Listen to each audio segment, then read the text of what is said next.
ఒకవైపు నటుడు కమల్ హాసన్, మరోవైపు కన్నడిగులు. తన వ్యాఖ్యలపై వెనక్కి తగ్గను అని కమల్ అంటుంటే నువ్వెలా తగ్గవో తాము చూస్తామని కన్నడ సంఘాలు మండిపడుతున్నాయి. చివరికి మ్యాటర్ కోర్టుకెక్కినా కమల్ తగ్గలేదు. పైగా కర్ణాటక ప్రజలు తన వ్యాఖ్యలను తప్పుగా అర్థం చేసుకున్నారని కన్నడ ఇండస్ట్రీకి లేఖ రాశారు.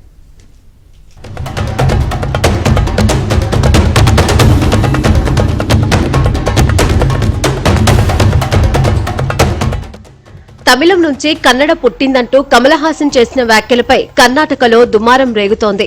కమల్ హాసన్ క్షమాపణ చెప్పాలంటూ కన్నడ సంఘాలు డిమాండ్ చేశాయి. సినిమా విడుదల తేదీ దగ్గర పడుతూ ఉండడంతో కర్ణాటక హైకోర్టులో కమల్ హాసన్ పిటిషన్ వేశారు. విడుదలకు అనుమతి ఇవ్వాలంటూ కోరారు. పిటిషన్ విచారణ సందర్భంగా కర్ణాటక హైకోర్టు కీలక వ్యాఖ్యలు చేసింది. ఏ ఆధారాలతో మాట్లాడారని కమల్ ను ప్రశ్నించింది. ఈ వ్యవహారంలో ఒక్క క్షమాపణ చెబితే సమస్య మొత్తం పరిష్కారం అవుతుందని కోర్టు వ్యాఖ్యానించింది. ధర్మాసనం సూచనలకు కమల్ హాసన్ నిరాకరించారు. కన్నడ భాషపై కమల్ హాసన్ కు ఎంతో గౌరవం ఉందని ఆయన లాయర్ హైకోర్టుకు తెలిపారు. కానీ కమల్ క్షమాపణ మాత్రం చెప్పబోరన్నారు. దీంతో అంత ఈగో ఎందుకని హైకోర్టు ప్రశ్నించింది. చివరికి తన థగ్ లైఫ్ సినిమా విడుదలకు అడ్డంకులు తొలగించి రక్షణ కల్పించాలన్న వినతిపై కమల్ లాయర్ వెనక్కి తగ్గారు. ప్రస్తుతానికి కర్ణాటకలో Kamal Haasan tug life cinema విడుదల చేయడం లేదని కోర్టుకు తెలిపారు. త్వరలో ఈ వ్యవహారంపై కన్నడ ఫిలిం ఛాంబర్తో చర్చలు జరుపుతామని కోర్టుకు తెలిపారు. దీంతో హైకోర్టు ఈ కేసు విచారణను ఈ నెల 10వ తేదీకి వాయిదా వేసింది.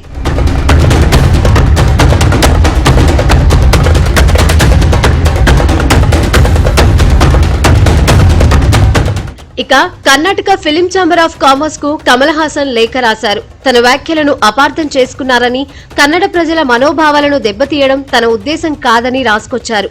రాజ్ కుమార్ కుటుంబంతో ఉన్న సాన్నిహిత్యం గురించి మాట్లాడిన మాటలను కన్నడ ప్రజలు అపార్థం చేసుకోవడం బాధ కలిగించిందని తెలిపారు. తమిళ, కన్నడ ప్రజలు ఒకే కుటుంబమని చెప్పడమే తన ఉద్దేశం తప్ప కన్నడ భాషను తక్కువ చేసి మాట్లాడాలన్నది నా అభిమతం కాదని స్పష్టం చేశారు. థగ్ లైఫ్ సినిమాకు కన్నడలో బ్రేక్ పడటంతో తమిళనాడులోని నేతలు మండిపడుతున్నారు. కన్నడ సినిమా కేజీఎఫ్ 2 తమిళనాడులో 100 కోట్ల కలెక్షన్లు సాధించిందని ఎమ్మెల్యే వేల్మురుగన్ గుర్తు చేశారు. తమిళ ప్రజలు కేజీఎఫ్ ను కన్నడ చిత్రం అనే కోణంలో చూడకుండా కేవలం ఒక మంచి చిత్రంగా మాత్రమే చూశారన్నారు.